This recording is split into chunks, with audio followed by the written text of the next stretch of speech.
that we brought, let's turn to that now.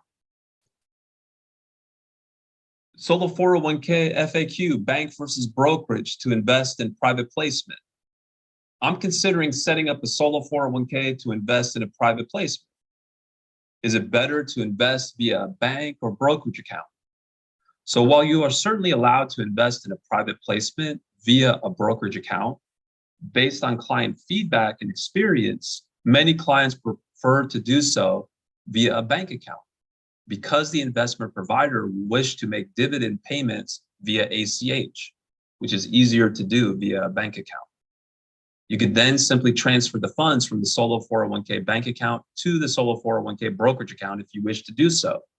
So for example, first of all, you have to be eligible to set up the solo 401k. You got to find a provider like us that's going to allow you to invest in a private placement.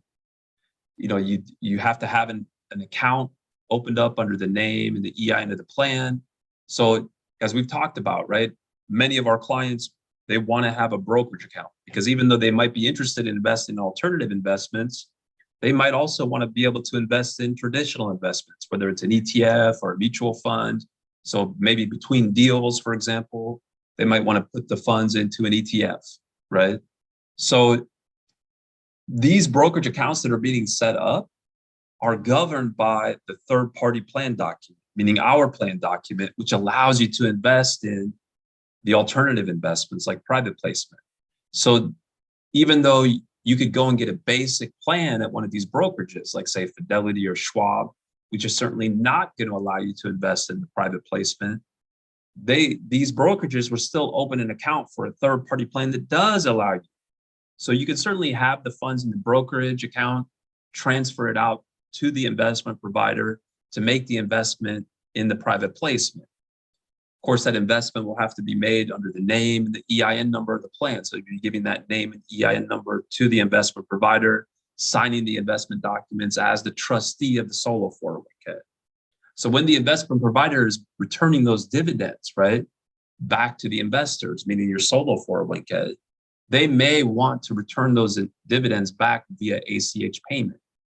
So it's typically the brokerages almost universally are not going to allow for an external ACH. They'll allow for an external wire into that brokerage, but maybe the investment provider doesn't want to wire the money back.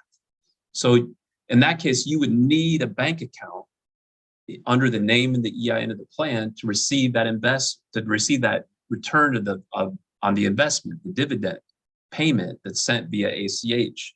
So you could work with us. We prepare the paperwork to open up a bank account for the solo 401k, which would be a checking account, for example, that would easily receive the dividend payment via ACH.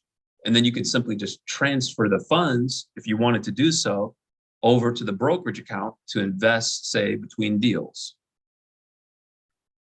So great question.